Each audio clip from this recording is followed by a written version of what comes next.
Okay. Are you ready, Russ? I'm started. You've started, okay.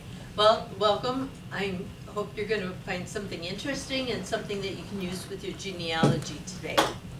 The first part I'm going to tell you is, how can you trust a tool that you can't believe, or I'm sorry, how can you use a tool that you don't trust or believe?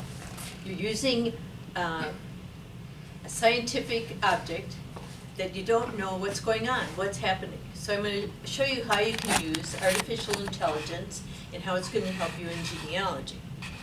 So by choosing to work only with the information that we know to be true and precisely telling it what you want with that material. Understanding this, possibilities for using ChatGPT for your personal assistant are out of this world. There's an interaction between people and your personal assistant. And the AI tools make it wonderful. Any kid who chats with a bot while playing games knows what they're doing. But your power comes with refining how you use that tool. You tell it what to say, how to say it, you analyze the output, you reiterate the tools and details, and all in a manner of dancing manipulation. AI is programmed to learn. The more you play with it, the more it can do. Picking one chat box like ChatGPT is more successful. You use one of the chats and you play with it, it gets to know you, you get to know it, and you're more successful that way. It grows along with your queries.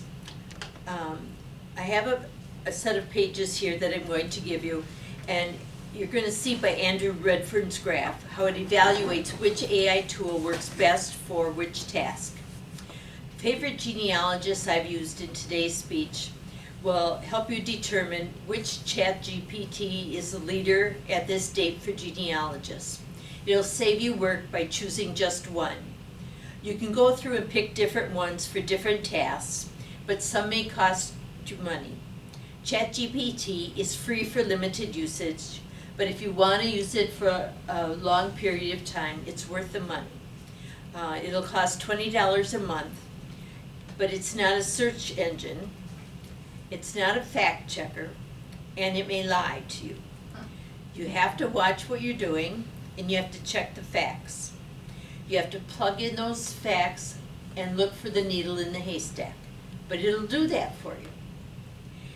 You can ask it to interpret a DNA report, but ask it to tell you at the 5th grade level, so you can understand what it's telling you. You can ask it to translate Shakespearean English, but tell it to tell you in 1980s English, so you can understand it.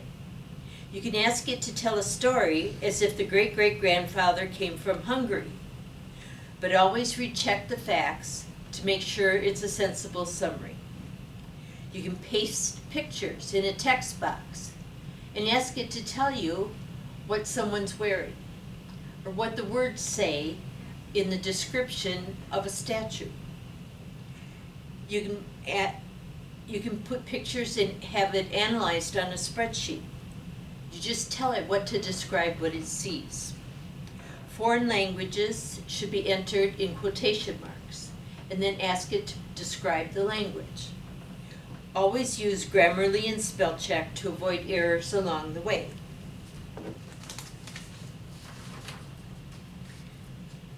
Now, how does it help you in genealogy? You organize your research. You summarize your handwritten notes in clearly family trees or timelines. You create research logs to find out what sources you've checked. You can turn scattered records into neat reports or checklists.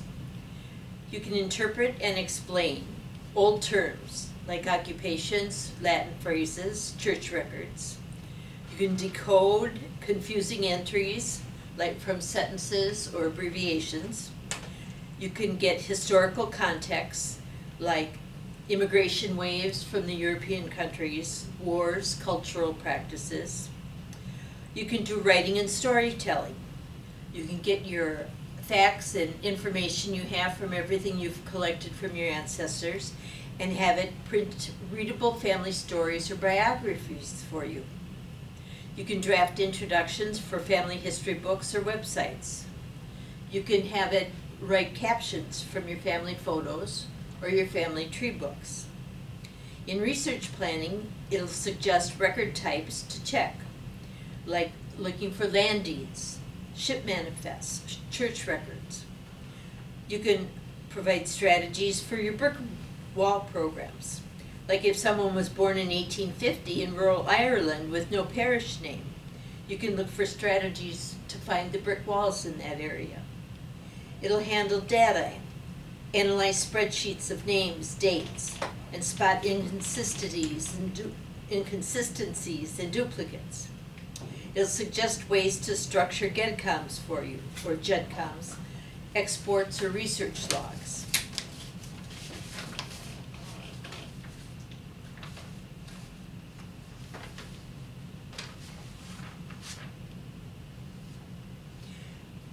You set up ChatGPT as your family research. And I'll show you as we go through this how you set it up. Create a free account, open a new chat, type in the following prompts.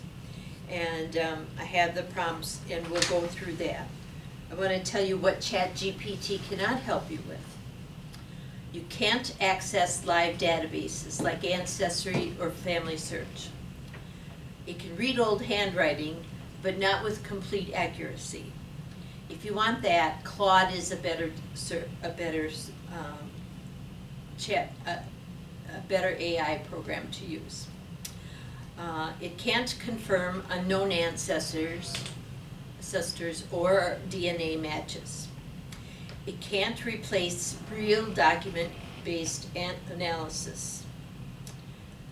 A pro tip is, if it sounds too confident about a specific person or record you haven't mentioned, double check the source or ask GPT to reevaluate the answer for accuracy.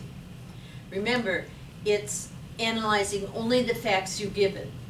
If it expounds too much and the story's too great, look for the facts, because it's only using the facts you give it. Additional prompts you may add at first or later. You can always tell it, if it's writing something, you can tell it you want to be fun or supportive. You can tell it you want to write and research for you. You can tell it to summarize long stories into short, concise stories. You can tell it to be sassy. You can tell it to be silly. When you're writing stories, you can have it write 2 stories and compare the 2. You can use the tone you want, the language you use. You can pretend to be from somewhere else, another country, speak another language or another dialect or something. You can tell it to do whatever you want and practice with it and play with it so you get it to do what you want. And as you play with it and you work with it, it becomes the kind of tool you want to use to help you with whatever you want it to do. You can upload your own family bios or your GEDCOM data and say, help me build a timeline from this point to another point, and turn that into your family narrative. For advanced tips for people who've been using it for a while, you can use it to write your source citations from your records. You can generate a print-ready family group sheet from your notes. You can draft follow-up emails to archives or cousins. You can analyze DNA match descriptions using cluster logic. You can create family arcs for fictional ancestor stories. You can create, I wrote that one up, said that one already. You can ask for map-friendly summaries for use in MyHeritage or Story Map tools. You can pretend you're an ancestor who's writing his own story and say that you're grandpa and this is what you did for your work day. Or you can say this is what you did, how you brought up your children, or your grandma, and this is the kind of baking you did in your time period. You can make it do whatever you want during the time period. that time period. Or you can ask it to help you brainstorm 5 plausible reasons why your ancestor is missing from the census you just looked at. You can summarize a family in a format suitable for a printed family history book. Or you can ask it to give you an outline for a Facebook post about your ancestor. You can rewrite an ancestor's biography to sound like a letter to her granddaughter. Or you can say, give me a list of places to find birth records in a certain city, state, or province. When you go to personalize your ChatGPT plan, you go to settings in the main page, and you can personalize that as much as you want. And you can give it memories about yourself and follow those instructions and fill in the form with traits. I didn't do that, I just started playing around with what I wanted it to do. Easy practice startups for ChatGPTs. Ask basic questions about things for definitions or summaries. Draft an email, and you do one email, and then you look at it and say, ask it to do 2 rewrites. Say, ask the first email and say, write this in a more business-like tone, and then the other one say, just write this one in a more friendly tone, and then compare them and see what you like more. You know, which one has the meaning you want, and then just see what ChatGPT can do for you. So you can do the same thing when you're writing other things, like if you're writing your family story. Say you want this to be more of a family story. You want this to be more loving, and it can write this story the way you want. Or you want this to write this in a more. My grandpa was more stern, and more rigid, more of a. Like my father was more of a German Lutheran, and more strict, and more. He didn't drink, and more of a penny pincher. Write it in this tone and see what you get for a story. And then you can write the next one is my father-in-law was more of a happy-going guy. Write his story more loosely, more friendly, more of a happy person who took in friends. And so write his story this way. And then you can compare the two and see how their stories look together when they lived in the same time period. And you can see the difference in the way ChatGPT writes their stories, their life stories. And always ask basic questions about things for definitions or summaries. You can learn a skill by asking ChatGPT to tutor you in 5 short lessons or 5 practice tasks. Or you can ask it to plan a trip, a study menu, or a workout with limitations. Or ask it to budget your time, budget your money, analyze a file or your meeting notes, or ask it for action items, or write you a summary of something, a book you read, or a book you haven't read. See if it can write you a summary of a book. This morning I asked it, how do I know if I'm going into dementia or not? So it gave me a test, and it said, no, not yet. You passed the test. Yeah. Well, that's wonderful. There is a limit of 1,500 words in the input and output of the chat. And remember to save your work. Chatbots have no memory. And I told you, they may produce inaccurate information. Another fun thing is you can always ask our AI what you forgot after something's done. Ask it what you forgot and see what it says. You may have forgotten to ask it something. And if you're looking at like obituaries, you can ask it what other genealogically relevant information you might also extract as structured data from the obituary. So there's lots of things that you might want to ask and translate, transcribe, summarize from the data that you're working with. Now, that's a whole lot of information. So I'll hand this out, and you can take these home with you. They're much more involved than what I told you. And you can look at them. You send that one over to Russ. And see if you have any questions. And there's more than we need.